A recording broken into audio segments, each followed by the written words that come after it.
I never think that from the video games, the few video games that I've done, I never think of them as video games. I think of everything as film, really. I think of everything as moving image, and more than anything, I think of everything as an atmosphere and a universe.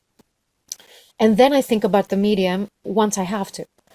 Like I feel like catering to the actual atmosphere of something, for me, it's such a more of a concise compass, I guess, to what I'm gonna do rather than the medium itself. I don't know if that's a good thing or a bad thing. It's just kind of how I've gone about things, and I'm not a seasoned game writer, and I just sort of fell into it just a couple of years ago, really. So, for example, for Cyberpunk, there was a world that I was hired to bring. It was more of the 90s industrial dark electronica, which is what I love to do anyways, and what I've been mostly doing in my own personal songs, records, and the soundtracks I've been creating. I am a huge Blade Runner fanatic in every way, and the cyberpunk aesthetic and sort of like the whole vibe of it just felt like a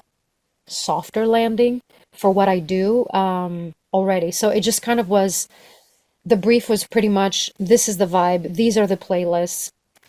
And it was very early on when I started, so we didn't really have visuals at that time, and it was a very confidential, secretive environment still when I was brought on. So it was very much working in the dark, actually, which was really exciting, and there was a different kind of freedom to it. It doesn't really like exist as like, oh, this is a video game thing for me so much as it is like kind of just a piece of narrative music making, the same way that I might approach like a film or television project. I probably split the sort of songs for video games into two kind of categories that are pretty regular for me. One of them is narrative based, so it might be about specifically a story. It might even be set to picture. The other is kind of like a functional thing. At Riot Games, they have a really big esports division, and so we'll generate more than a few songs a year to celebrate a big esports event. So the context of that is a lot different, and what I might choose to be inspired by or write about might change. And then in some of my other experiences outside of Riot with songs, it could be a promotional tool, something that kind of helps to celebrate the actual release of the game itself. So depending on like which bucket the project falls into will kind of like dictate my process going in. Like I only cover kind of one side of our world. We also have all of the like enormous orchestral scores that are handled by Steve Schnurr, right? So I'm looking after songs, and that's a really good question because I'm generally working on all of these games at the same time. And so it's about sort of how do these songs make me feel? How do these songs fit into, this sport, that sport, or that sport? And with a game like The Sims, it's so fun. So we always have work for hire. Sims is one of those like constantly live update, like they release, kind of every few months.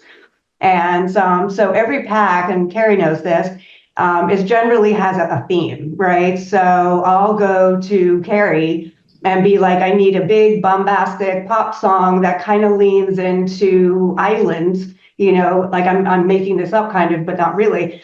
And because the pack is about like, island life.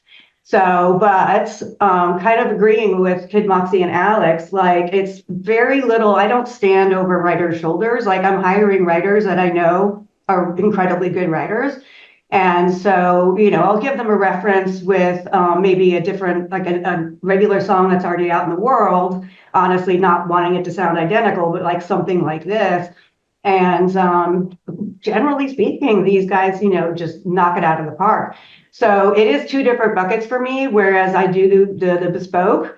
But then there's the thousands and thousands of songs for the games, which is, again, just very, very based on gut, And I think anybody who's a gamer and plays our sports games in particular knows that, we make enormous efforts to really dig deep and get unreleased music as we're programming. So when games like Madden and FC come out, these songs are incredibly fresh, right? So it's not just like picking songs off of Spotify and making a playlist.